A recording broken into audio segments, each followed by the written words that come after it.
a school like Alma is that, you know, you're in a class of 30 kids, you know your professors, you know. And you see the same professors if you're in that subject matter over and over. You're not like nameless. I'm friends with about 5 or 6 of them on Facebook, which is very weird. I ran into Professor Sika at the mall once after college.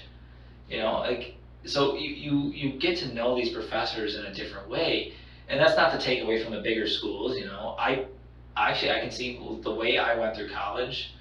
If assuming that I am the same person I am now, if I went to U of M or MSU or Grand Valley or any of these bigger schools, I don't think I would have done well there, because I really would have stopped going to class.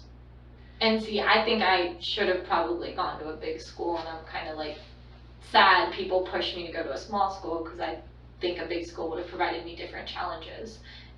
But I mean, looking back on that, giving that advice to yourself, you never know for sure if it would have been good or bad. Well, you remember some of the days at Alma's campus. I remember going in as a freshman thinking, wow, the classes are 100 yards away.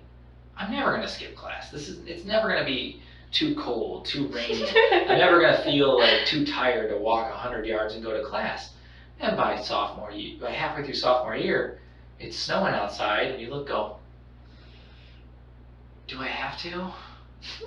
And it's one of those things. I mean, you become your environment, right? To some extent. So people at bigger schools, they get used to, I gotta know the bus schedule, I gotta know how to walk places, I gotta time my classes in a way that we didn't have to, because that 10 minutes to go from one building to the next was 50 feet, and you had an overpass over you. And half the time we were spent chatting in the hallway, catching up with people. Yeah, and then your labs, you know, they were, again, 20 feet away from your classes.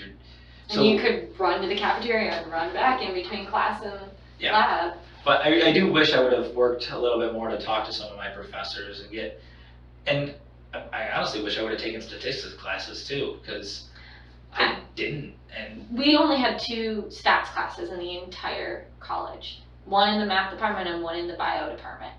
And I took all of them, and then I went out, got a master's in it. Like, that some program even let me in on that is crazy, but you did it, and that's an amazing thing. I do sometimes wish I would have gone for a master's, but part of my problem was I really didn't know what I wanted to look into. And I still theoretically could, but I still don't know what I would want to go into. So well, the really cool thing is, usually at a company, if you tell them you want to go get a master's degree and you tell them that you just want to like take night classes, 1 class a semester, they'll cover the cost usually. They're more than happy to do that for you. It's really weird. I know ours does, and that's something I might actually look into post my Ironman in a month and a half, because right now that's taking up an hour to 2 hours a night, and that's rough. It's just not something you can't add to that. Like, this is a goal I decided. My hope was last year to do it before turning 30, because as we all know, you turn 30 and your body falls apart. How's that going for you? Has it fallen apart yet? It's trying to. Oh, okay. COVID happened though, and during that summer I injured my quad, and that's still bugging me. I don't even know exactly what I hurt, but it's right down there. Did you talk to a doctor? I talked to my coach. You have a coach? I do. Is it like a personal trainer, or? Kinda. I mean, all our work is via Zoom calls and that. He's down in Ohio. He's been fantastic though. He's worked with me with the injuries. He kind of understands what's going on. He can't name what my specific injury is. And at this point, I'm a month and a half away, and it's like, you know what? I'm gonna get through this, and then I'll go see a doctor and let them poke me with stuff and tell me that you're an idiot for doing this and all that. But there's too much money and time to do it. I'm finishing this race. Well, I'm sure you're gonna do very well. I hope so. If You'll I cross at least the finish finish line, it, that's all I care about. Yeah, but that's just one of those things. I mean, I got to run in college. That was part of the reason I went to Alma, was just the chance to keep training, keep running. It was, you know, it was a passion, but it was one at the time I was not going to push myself to do. You know, older and wiser slightly now, I'm pushing myself to run on my own, which is nice. But not everyone. That's a lot of willpower. Most people don't have it. Yeah, now I need to, after this race, put into something else and hopefully get a little bit better at my job too, because there's a lot a lot of the science that we do, like the chemistry that I'm doing, Mm-hmm. it's finished science, right? It's epoxy and amine, they cure, but it's more of, I jokingly call it, I'm a chemical smoothie maker. You know, someone comes to me and says, well, I need this system that does these 10 things. So I don't need to know all the time what each molecule looks like. I don't need to be able to do, you know, from organic, the arrow mechanisms of following the electrons around, because I know the epoxy and amine reaction. But I need to be able to know that, okay, this epoxy has 2 functional groups, this amine has 4 functional amines.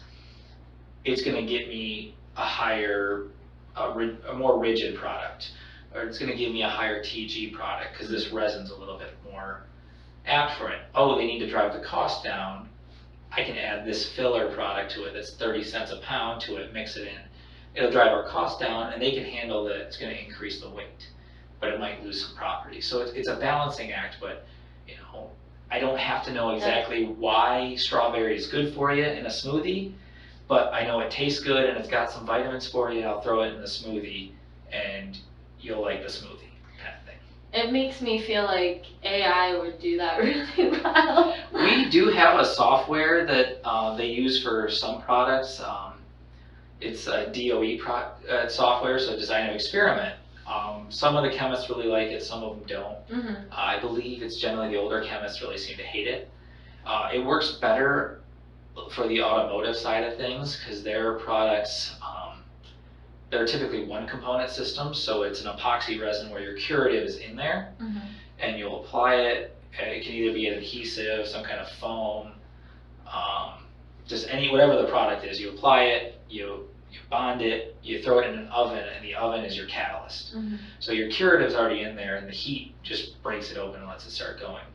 Our polyester systems work a similar way, where it's this polyester resin, and you have an amine component or a metal component in there, and that's going to be what's going to react to the polyester. The polyester is a radical reaction, so it reacts with itself. Mm-hmm. But what you need to do is you add a peroxide to it, and the peroxide, the amine will break the peroxide open, and that's what forces the radical reaction of the polyester forward. Pro tip also, do not mix the metal cobalt with the peroxide together on their own. They will make a semi-explosion in your face. I only had to learn that one time. Also, don't mix bleach and ammonia. Don't do that either. Also, don't get amines in your eye. They're bad for you. Done a few stupid things in my career. Luckily, I still have both eyes. And they are my best feature, so. No, is that what Caitlin says? I have no idea. What, I've never asked. Are you guys engaged yet? We are. Okay. We got engaged in December. Okay, very cool. I knew you guys got a house together. I proposed the day after we signed for the house. Aww, was she surprised? She knew it was coming, but she didn't know when. And that was one where, because we had gone out and looked at rings, and then I basically the next day ordered the ring that she picked out from my aunt, she works at the store, who made it easier. But so we did that, and then I got the ring about a week before proposing, and then I called around, found a couple of our friends to come over, and I was trying to be sneaky about it. Like, I didn't want to tell even the friends what was happening. I was like, come on, see the house this day. We're going to move our first stuff in. And eventually I had to tell the friends what was going on, and they came out so they could get photos when it happened. But I went to the house first, brought the dog, got him to see the house, and then she came over with just a load of stuff, and then got her in the house. I even snuck a nice blazer over with me. Aww. I had a couple bottles of sparkling wine in the house, flowers that I forgot to bring out because I'm a really good romantic. Well, you might have been nervous just a tad. A little bit. So yeah, it was it worked well. Nothing. Thanks for listening to Sarah in Tech. Feel free to email me at sarah@sarahintech.net or follow me on Instagram @sarahintech. Hope you enjoyed listening.